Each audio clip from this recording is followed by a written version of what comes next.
आज बिल्कुल एक तरफ शंभू बॉर्डर पर पुलिस कह लीजिए या प्रदर्शनकारी कह लीजिए वो आमने सामने है, तो दूसरी तरफ की ये तस्वीर आप देख लीजिए। ये ग्रेटर नोएडा की तस्वीर है जहां पर जो तमाम किसान इकट्ठे हुए हैं, ट्रैक्टर मार्च यहां पर निकाला जा रहा है और सूरजपुर कलेक्ट्रेट तक ये जो मार्च है ये निकाला जाएगा। तकरीबन 3 से 4 किलोमीटर का ये पूरा स्ट्रेच है। इन सभी किसानों की यही मांग है कि दिल्ली इनको जाने दिया जाए, दिल्ली जाने से ना रोका जाए, और जिस तरीके से पुलिस रोक रही है उसी के विरोध में ये सभी जो किसान हैं ये ट्रैक्टर मार्च आपको निकालते हुए यहाँ पर नजर आ रहे हैं। और ये ट्रैक्टर मार्च दरअसल भारतीय किसान यूनियन के द्वारा ऑर्गेनाइज किया गया है। पूरे यूपी में इस तरीके से मार्च निकालने की बात की गई और ये तस्वीरें ग्रेटर नोएडा की है। अब से कुछ देर पहले ये ट्रैक्टर मार्च यहाँ से शुरू हुआ, जिसके बाद कलेक्ट्रेट ऑफिस सूरजपुर ये लोग पहुंचेंगे और वहां पर पहुंचने के बाद धरना प्रदर्शन जो है वो साफ तौर पर किया जाएगा। लेकिन जिस तरीके से पंजाब हरियाणा हाईकोर्ट ने भी कहा कि आप नेशनल हाईवे पे ट्रैक्टर ट्रॉली लेकर नहीं जा सकते और उसी के विरोध में ये जो लोग हैं अपनी मांगों को लेकर सड़कों पर हैं।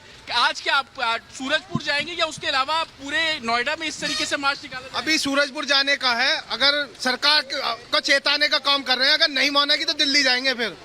और जो जनता कहती है, मीडिया वाले ये कहते हैं कि रोड ब्लॉक कर देते हैं, किसान ये करते हैं। हम रोड ब्लॉक नहीं करते, प्रशासन रोड ब्लॉक करता, बैरिकेड वो करता, जनता को परेशान वो करते, किसान किसी जनता को परेशान नहीं करता। की क्या मुख्य मांग है? आज कलेक्ट्रेट ऑफिस में क्या ज्ञापन दिया जाना है? ज्ञापन दिया जाएगा, राष्ट्रपति जी के नाम ज्ञापन बनाया है, जिसमें किसानों को एमएसपी का कानून का हक दिया जाए।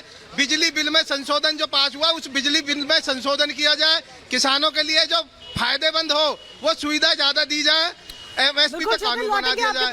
और जो किसान दिल्ली की तरफ बढ़ने का प्लान है और इसको लेकर ये मार्च यहां पर ग्रेटर नोएडा में इस वक्त निकाला जा रहा है। इस बीच एक और बड़ी खबर बता दें, बीएसपी संसदीय दल में बड़ी टूट की खबर निकलकर सामने आ रही है। दूसरी पार्टियों के संपर्क में सभी सांसद हैं। अगर ऐसा है तो बीएसपी के कई सांसद छटक सकते हैं।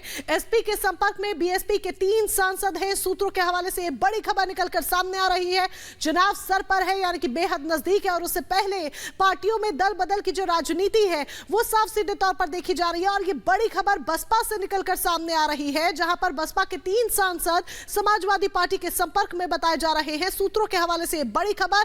और अगर ऐसा होता है तो कहीं ना कहीं मायावती की पार्टी को एक बड़ा नुकसान यहां पर हो सकता है। इसके अलावा कांग्रेस के संपर्क में भी 3 बसपा के सांसद हैं। समाजवादी पार्टी ने अफजाल अंसारी को टिकट दे दिया है। ये बड़ी जानकारी आप तक पहुंचा रहे हैं। और हमारे सहयोगी अजय दुबे इस वक्त हमारे साथ जुड़ गए हैं। अजय, एक तरफ दोनों ही जो गठबंधन है वो बीएसपी पर डोरे डालने की कोशिश करती रही, मनाने की कोशिश करती रही, लेकिन अब बीएसपी में खुद टूट की खबर है। क्या कुछ पता चल पाया है? किन किन के संपर्क में है ये सांसद?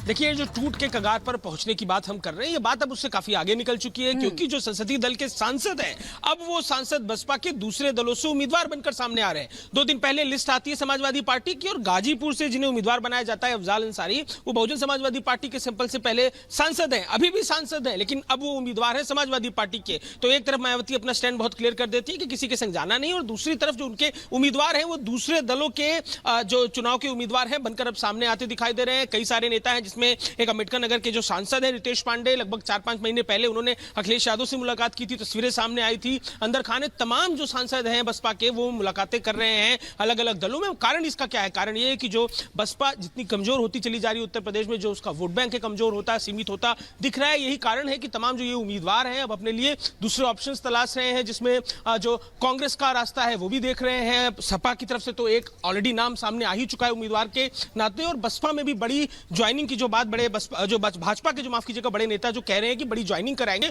उसमें हम देखेंगे कि बसपा के जो अभी सिटिंग सांसद हैं वो उम्मीदवार के तौर पर सामने दिखाई दे सकते हैं। तो ये बनस्पति स्थिति है पूरे उत्तर प्रदेश में। बसपा जो कि उत्तर प्रदेश की विधानसभा में केवल एक बिल्कुल अजय, बिल्कुल बड़ी अहम जानकारी आपने दी है। तो बीएसपी बड़ी टूट की तरफ बढ़ रही है, कई जो सांसद हैं दूसरी पार्टियों के संपर्क में है, टिकट भी मिलने जा रहा है। इस बड़ी खबर पर अपडेट देते रहेंगे। फिलहाल एक छोटे से ब्रेक के लिए आगे देखिए 7 मिनट में देश दुनिया की 70 बड़ी खबर।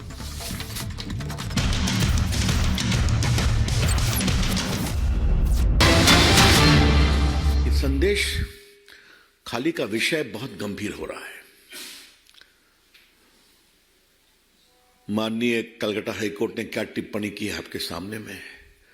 How can one man Shahjahan Sheikh can take the entire state to ransom, यह आपने सुना है। उसको गिरफ्तार क्यों नहीं किया जा रहा है? और यह भी टिप्पणी है कि उसके यहां पुलिस ईडी रेड करने गई थी, उसके के बाद ये समस्या शुरू हुई। लेकिन उसके बाद जो सारी जानकारी सामने आ रही है, ये किसी भी सभ्य समाज के लिए शर्मनाक ही नहीं, निकृष्टता की पराकाष्ठा है। What is emerging thereafter about the patent assault, humiliating treatment, sexual assault of women is a shame on our society and democracy. ये मैं बहुत विनम्रता से कहना चाहूंगा, ये शर्म है। ममता जी अभी भी उसको डिफेंड कर रही हैं, क्यों? अब मैं जरा रिकाउंट करूं कि आपने हमारे सुवेंदु जी को जाने नहीं दिया तो हाई कोर्ट के आदेश पर गए, तो महिलाएं कितना रो रो कर अपनी बात बता रही हैं। बहुत से दिल्ली के पत्रकार, महिला पत्रकार गई, उन्होंने उनको कंफर्म किया। मैं विशेष रूप से सारे मीडिया के लोगों का अभिनंदन करूंगा, दिल्ली के, किसी का नाम देने की आवश्यकता नहीं, जिस तरह उन्होंने कवर किया और अपने प्रतिनिधियों को भेज करके कवर कराया है। वो सबों ने एक ही बात कही है। एक पत्रकार को गिरफ्तार भी कर लिया गया। ये क्यों है? क्या छुपाना चाहती है ममता जी, और क्यों छुपाना चाहती है ममता जी? एक महिला मुख्यमंत्री अपनी साख, पॉलिटिकल साख बचाने के लिए महिलाओं की इज्जत को दांव पर लगा रही है। क्यों? उनका जमीर कहां मर गया है? और आपको याद होगा कि ममता जी ने जब सीपीएम के अत्याचार के खिलाफ संघर्ष किया था, वो बहुत अनिश्चित काल तक अनशन में बैठी थी, तो हम सभी उनके मुरीद बने, उनकी बहुत तारीफ किया। जो संघर्ष किया वो उस संघर्ष से आगे निकली है। और क्या हो गया है? क्या जो उनका अत्याचार, पुलिस का दमन, सीपीएम के दमन से भी आगे निकल गया है? कभी ममता जी अपने अंतर विवेक पर कुछ सोचती हैं क्या? ये हम जरूर कहना चाहेंगे। हम वहां की नारियों का बहुत अभिनंदन करेंगे, उनके साहस का। और क्या कलकत्ता से मात्र 75-80 किलोमीटर दूर ऐसा हो सकता है क्या कि लोगों की जमीन छीन ली जाए? वो खेती में धान उगाते हैं, बाकी फसलें उगाते हैं, सब में पानी छोड़ करके कहा यही मछली पालो। पूरी जमीन के हेल्थ को खराब कर दिया गया। तो जमीन का कब्जा करना, उनको बेदखल करना, महिलाओं की आबरू लूटना। और मुझे सबसे तो तारीफ ने आश्चर्य हुआ है कि जो एसआईटी जा रही है, ममता जी ने बनाया, वो क्या सवाल पूछ रही है? आज कई अखबारों ने लिखा है उस पर। मतलब सुप्रीम कोर्ट के गाइडलाइन बहुत सख्त हैं। In case of sexual assault and abuse of women's person, पूछताछ एक नॉर्म से होनी चाहिए। और एसआईटी पब्लिक में जाकर के एक ही सवाल पूछ रही है बार बार, क्या हुआ, कब हुआ, कैसे हुआ? मतलब वो सवाल कर रही हैं कि उनको और बेइज्जत कर रही हैं ताकि उनका मनोबल टूटे। तो भारतीय जनता पार्टी अपने राष्ट्रीय मंच से इसकी बहुत भर्त्सना करती है। और ममता जी, आपको इसका जवाब देना पड़ेगा। और ममता जी, आपको इसका राजनीतिक जनता जवाब देगी। ममता जी विल हैव टू पे फॉर इट।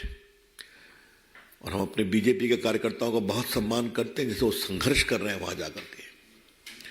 पूरी पार्टी पूरी मजबूती के साथ खड़ी है। इसी संबंध में हमको एक बात और कहनी है, बाकी पार्टियां खामोश क्यों हैं?